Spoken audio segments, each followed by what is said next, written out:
खालामनाया बे जुक्ति नङा गभर्नमेन्टनि दा 10,000 जननि बारा पाब्लिकफोरखौ बबेबा बासखौ तामुलपुराव लाखिदों बबेबा बाक्सायाव लाखिदों दा थिग बिदिनो बेवहाय लाखिनाय बायदिनो सब जायगायावनो बिदिनो लाखि लाखा खालामबाय थादों बिसोरो खोथाया बेनो बिटिआर मोनखांनानैब्लाबो जोंनि बड'लेण्डनि मुभमेन्टखौ बिटिआर गभर्नमेन्टआ मानो बेबायदि साप्रेस खालामनानै दोनो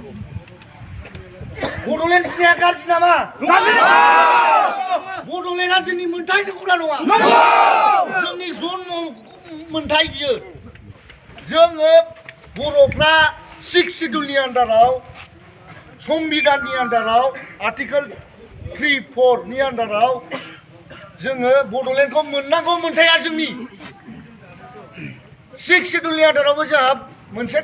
काउन्सिल दंखायो बे काउन्सिलनि आन्दाराव जोंहा मोनसे राइट्स दंखायो जे जों जोंनि जायगायाव मुभमेन्ट खालामनो हायो राइट टु मुभमेन्ट दङ जोंहा ट्राइबेलफ्रा मोनसे सिकिउरिटि दङ